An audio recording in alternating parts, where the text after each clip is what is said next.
ৰণাংগন হৈ পৰিল পাইকান।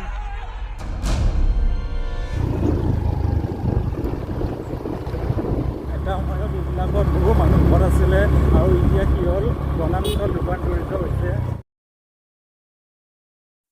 নমস্কাৰ, স্বাগতম জনাইছো আপোনালোকক মোৰ অন্য এটি ব্লগত। আপোনালোকে চাইছে স্কাইটিউব আসাম ব্লগ চেনেল। আজি মই কোনো পাৰ্কত যোৱা নাই, চ' আপোনালোকক এনে এটা ভিডিঅ' দেখুৱাম। তো একচুৱেলি আপোনালোকে থাম্বনেইলটো দেখিয়েতো নিশ্চয় ধৰিব পাৰিছে মই আজি কি টপিকৰ ওপৰত ভিডিঅ' বনাবলৈ গৈ আছো। হয়, আপোনালোকে গমেই পাইছে যে যোৱা 12 জুলাই 2025 চনত যি উচ্ছেদ অভিযান চলাইছিলে, যি গোৱালপাৰা ডিষ্ট্ৰিক্টৰ পাইকান সংৰক্ষিত বনাঞ্চলৰ ভিতৰত যি বিদ্যাপাৰা, আচুডুবি, বেতবাৰী সেই স্থানত যি ইভিকশ্যন চলিছিলে, সেই জাগা বৰ্তমান কি পৰিস্থিতি বিৰাজমান কৰিছে, সেই জাগা আপোনালোকক কিছু দেখুৱাম বুলি মই ভাবিছোঁ।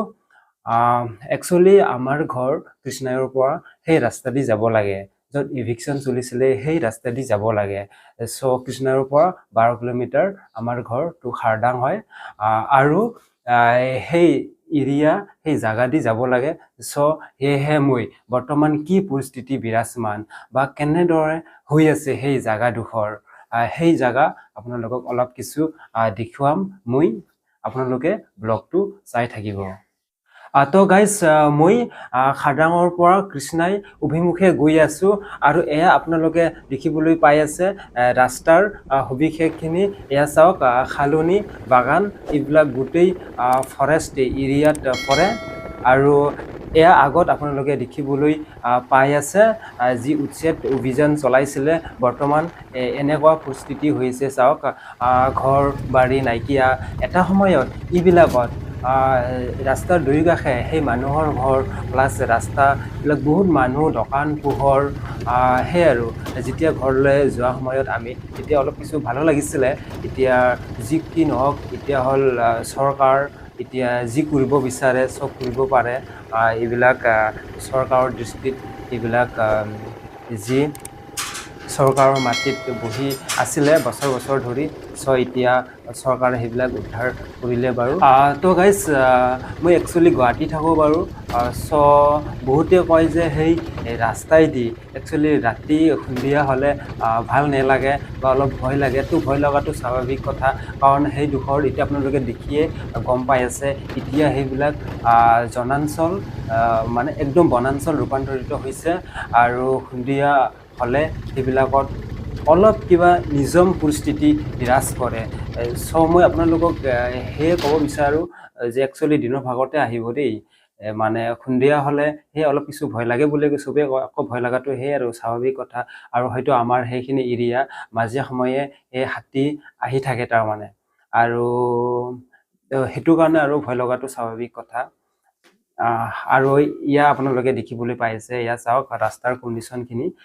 চ' ৰাস্তাও এইবিলাকটো মেৰামতি কৰিব বুলি শুনা পাই আছো। কিমান পৰিমাণ মাটি যদি আপোনালোকে ক'বলৈ যাওঁ, চ' 140 হেক্টৰ মাটি হয়। আৰু গাইজ, এইবিলাক চাওক আপোনালোকে যে এতিয়া হ'লে বৃক্ষৰোপণ এইবিলাক চলিছে।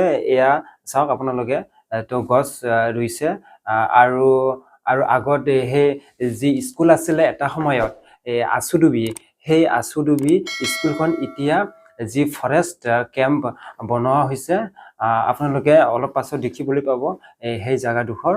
আৰু একচুৱেলি যি ইভিকশ্যন চলিছিলে, চ' ইভিকশ্যনত এজন মানুহ নিহত হ'বলগীয়া হৈছে আৰু বহুতো আঘাতপ্ৰাপ্ত হৈছে, আৰু লগতে পুলিচ মানুহবিলাকো আঘাতপ্ৰাপ্ত হ'বলগীয়া হৈছে।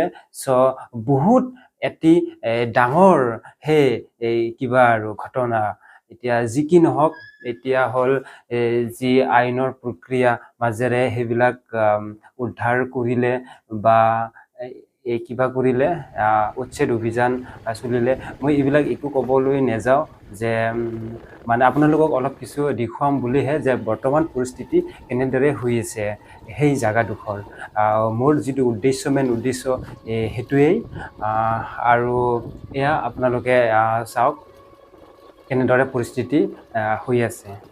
তো গাইজ ধৰি লোৱা প্ৰায় 2 কিলোমিটাৰ ডিষ্টেন্ট আপোনালোকে সেই মানে নীৰৱ নিস্তব্ধ মাজেৰে আপোনালোকে যাত্ৰা কৰিব লাগিব যদি সেই ৰাস্তাৰে যদি আপোনালোকে যাত্ৰা কৰে আৰু তো ভালকে যাব যদি সেই ৰাস্তা দি যায় তো গাইজ অসমৰ বিভিন্ন প্ৰান্তত তো যি অসম চৰকাৰে যি চলাই আছে উচ্ছেদ অভিযান তো অবিৰমভাৱে চলাই আছে যিবিলাক ফৰেষ্ট এৰিয়া মাটিখিনি আপোনালোকে নিশ্চয় হয়তো নিউজ এইবিলাক আপোনালোকে পাই আছে তো গাইজ এতিয়া আমি আহি পালোঁ কৃষ্ণাইৰ হাফৰাঘাট মহাবিদ্যালয় আৰু হাফৰাঘাট মহাবিদ্যালয় পাৰ হোৱাৰ পিছত এয়া কৃষ্ণাই চাৰিআলি গাইজ আজিৰ ব্লগটো এইখিনিতে আৰু কিবা ভুল হ'লে তো ক্ষমা কৰিব থেংক ইউ